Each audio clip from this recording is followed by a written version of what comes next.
We have a dire situation in this country. There are very many children, most of them very needy children, most of them who do not have a platform to speak up, who are not able to join Form 1.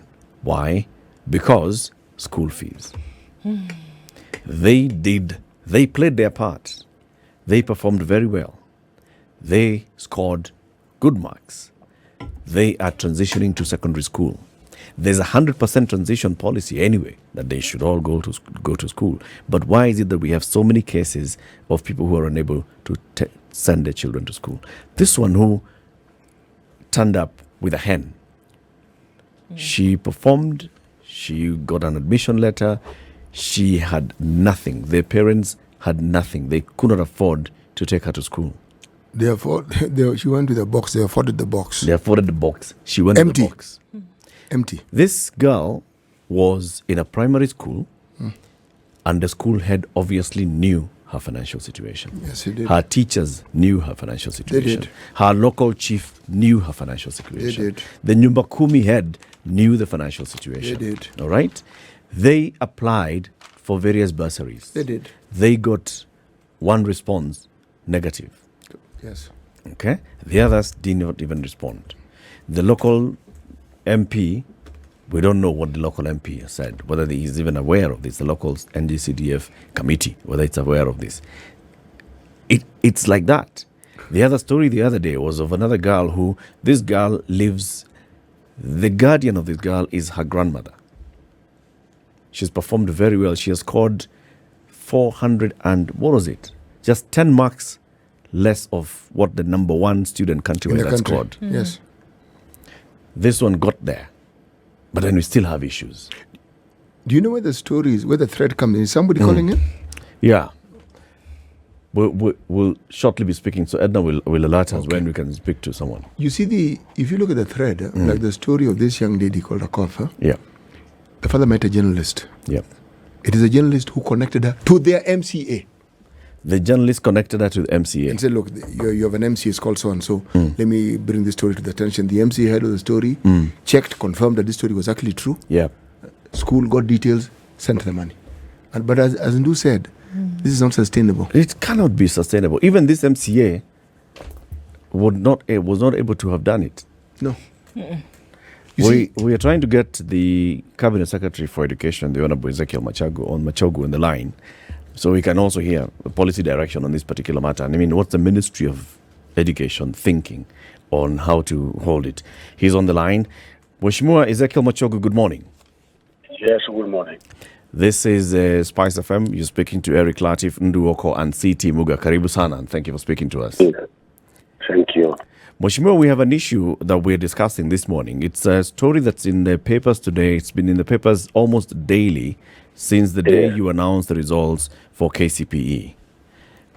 And this is with regards to transition to secondary school. Many children who are needy, who have received admission letters but are not able to report to school because their parents cannot afford to send them to school. I'm sure you've heard about this at the ministry. Yes. And we are asking ourselves, what is the sustainable solution to this, to make sure that our children can all go to school in accordance with the government policy of 100% transition? Yes. Yeah, thank you very much.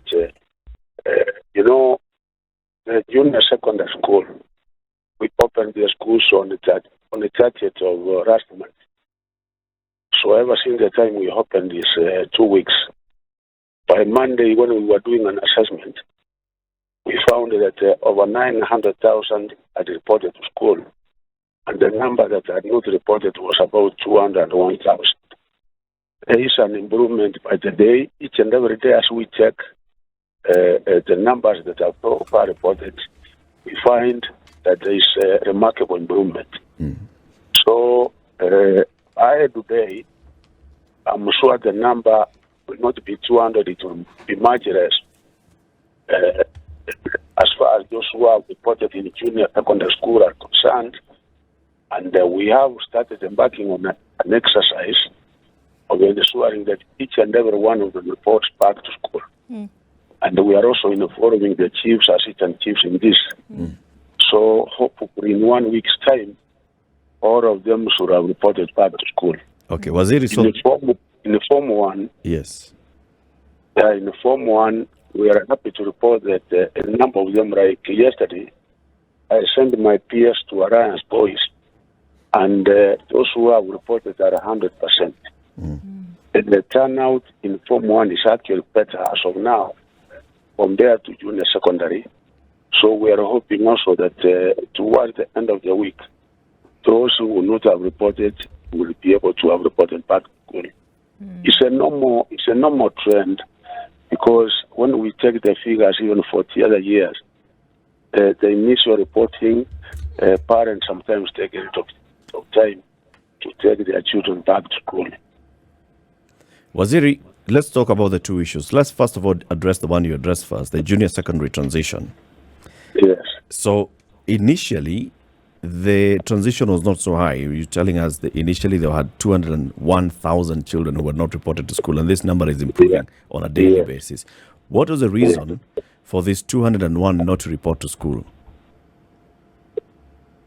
There is no really apparent reason, because junior secondary school, the parents are not supposed to pay any school fees.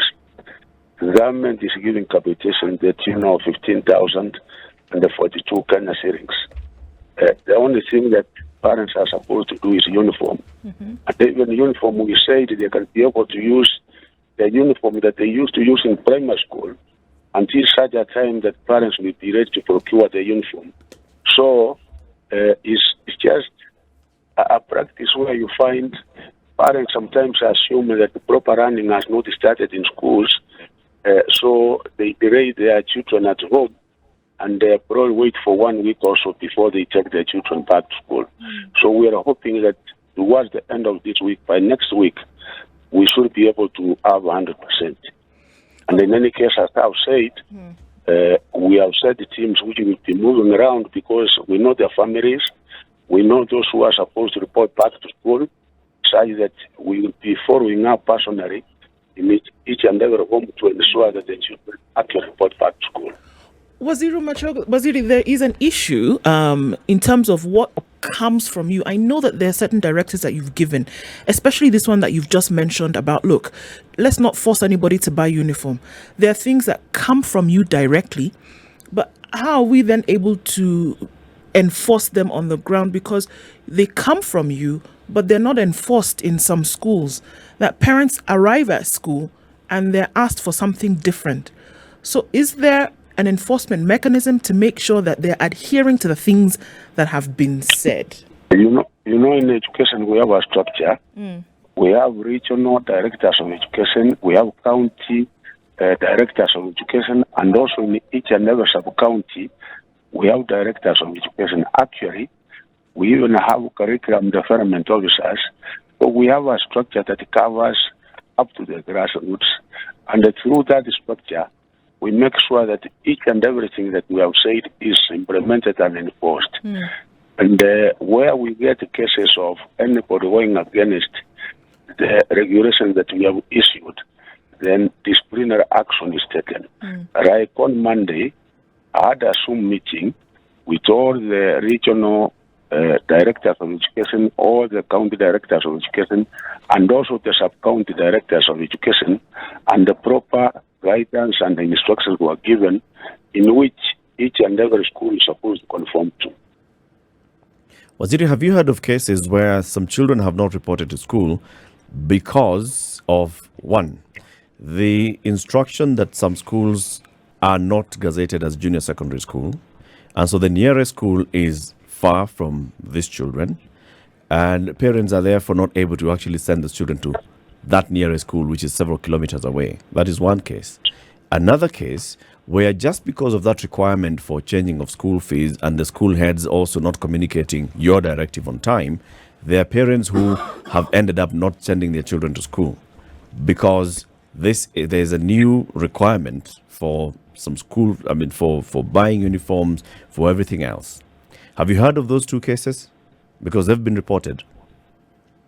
Thank you. We did issue a very clear criteria in assessing and registering the junior secondary schools. In any case, the schools which did not qualify, are not many, because out of 23,000 schools, the ones that never qualified are about 2,000 or so. And one other thing that we made sure is, particularly when you find one school is so far from another, then an opportunity was given to make sure that that particular school was registered.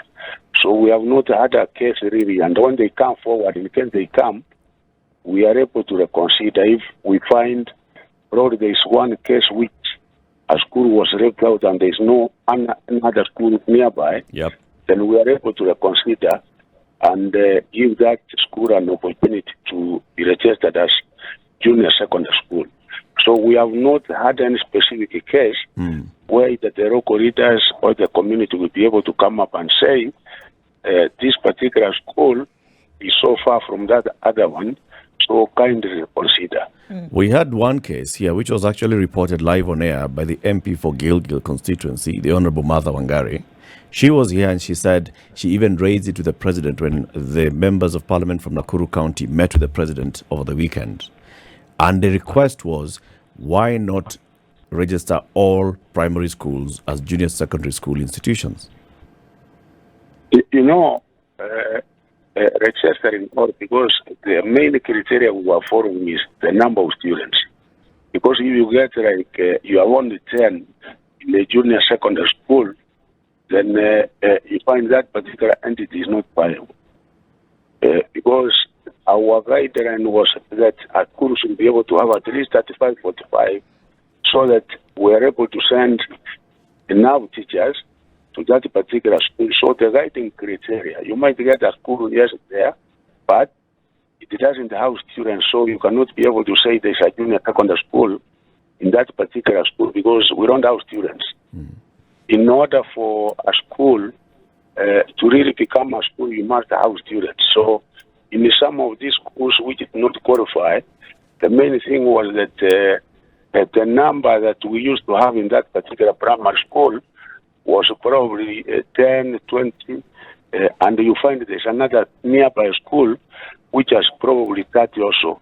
So you find it is only reasonable that we combine those particular schools. And in case there's any such case, we have instructed the county directors of education and the sub-county directors that they can be able to look into it because it is all over the country, and be able to adjust and register those particular schools where there are such components. Was there one issue that we can't run away from, I think was the start of this conversation this morning, is that there are many students who are needy, who have done extremely well in the just announced results, but they cannot get to school because of the poverty situation. There have been well-wishers who come together and help, but then every day a new story comes up. 405 marks, 410 marks, 390 marks have done well, but can't go to school because they can't afford it. How then is this issue dealt with? If we are saying that there will be 100% transition regardless. Yeah, thank you very much. You know, the government has several types of scholarships and bursaries. One, government gives bursary through a CDF. Each and every member of parliament through CDF is allocated a certain percentage which goes to bursary, and the certificates are supposed to be better for through members of parliament. Two, we also have scholarships. Like yesterday, I sent a child to Alliance who had over 400 marks, and we were able to give that particular child a scholarship of Kenya Commercial Bank. There are scholarships from Equity, there are scholarships from Jomo Kenyatta Foundation, and there are so many other forms of scholarships and bursaries.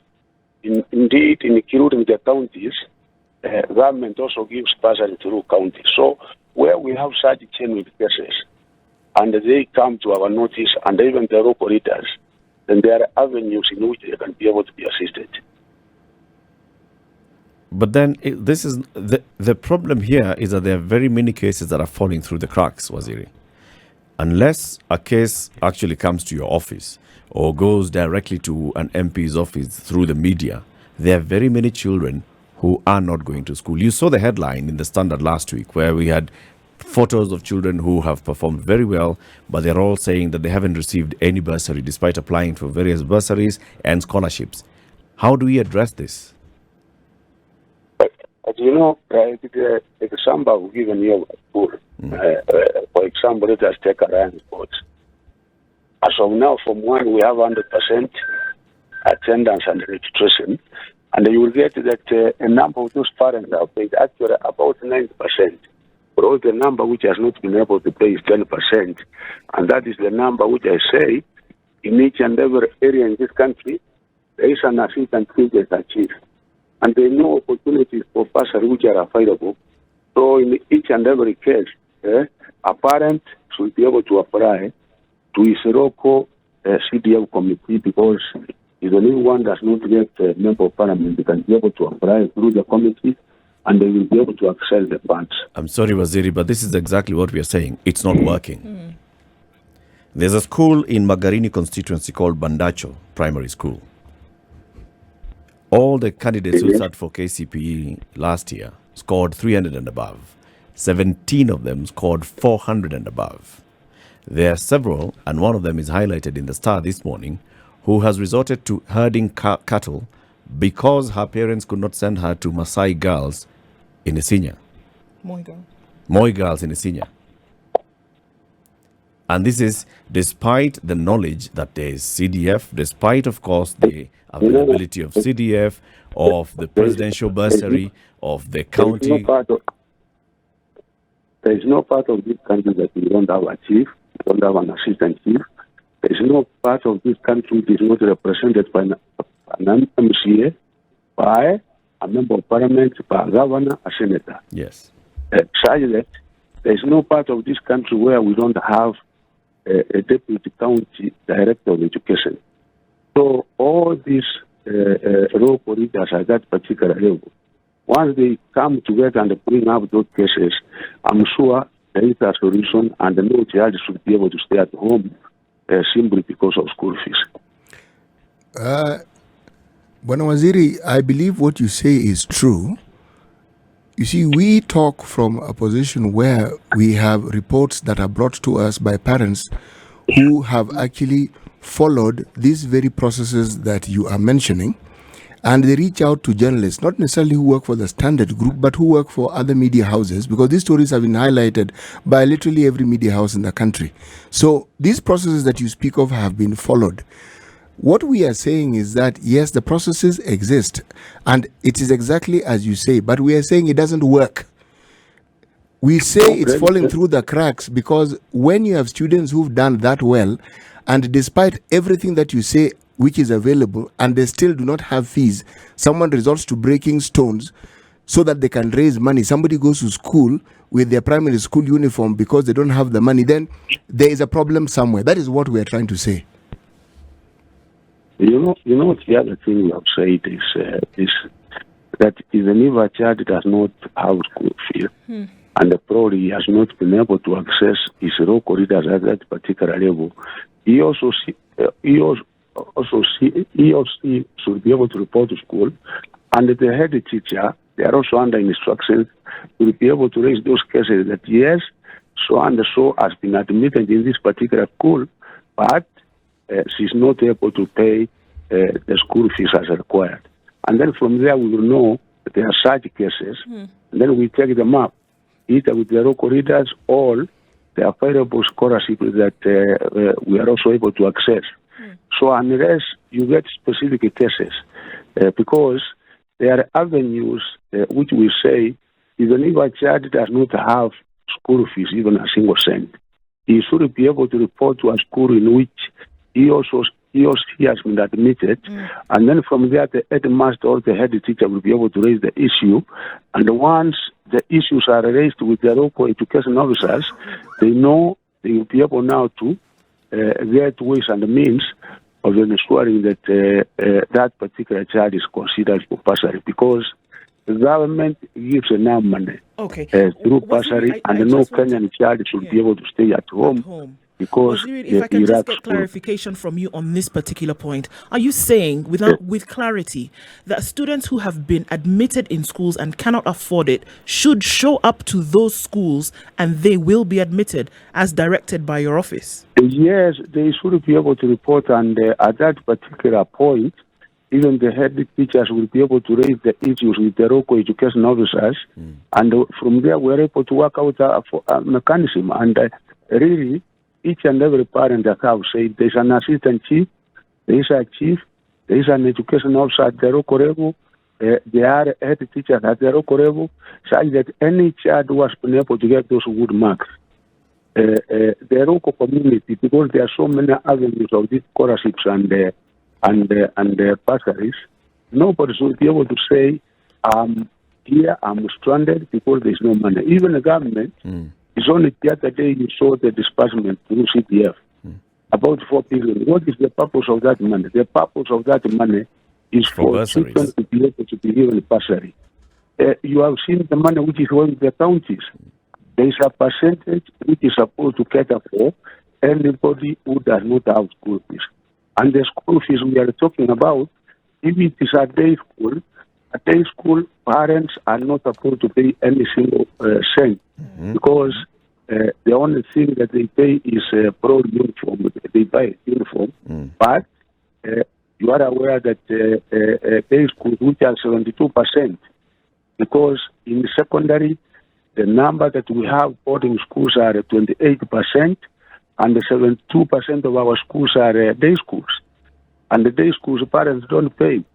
The only ones which they pay is boarding, and the boarding, you know, the categories we have national, we have extra county, and the county schools, where the school fees in national schools is still at 53,000. The school fees at county secondary schools is at 45,000. So nobody basically should be turned back if they report it. Nobody should be able to stay at home that there is no school fees, because the amount of money that the government has been able to provide for that particular purpose is quite enough to cover all those cases. Waziri, just for clarification, because we keep asking ourselves this question, how much money is the government spending on capitation in all secondary schools in total? The money that we have sent so far, Hello?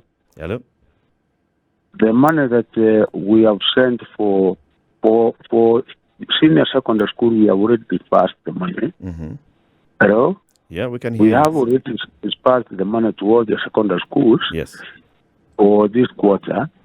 We are yet to disperse the money, which I think we are actually yet to get the specific figures for each and every primary school, and that is what we are combining. And then once we get the figures, we should be able to dispatch the 9.6 billion for junior secondary schools.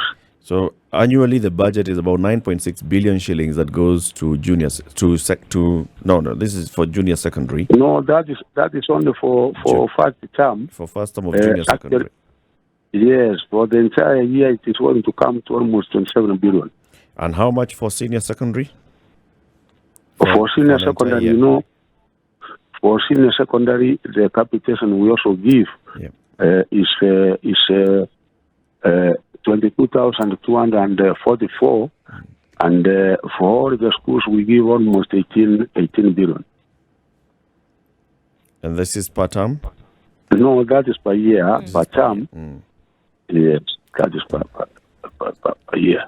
Waziri, we thank you very much for speaking to us. We extend an invitation for you to join us in the studio for extensive conversation.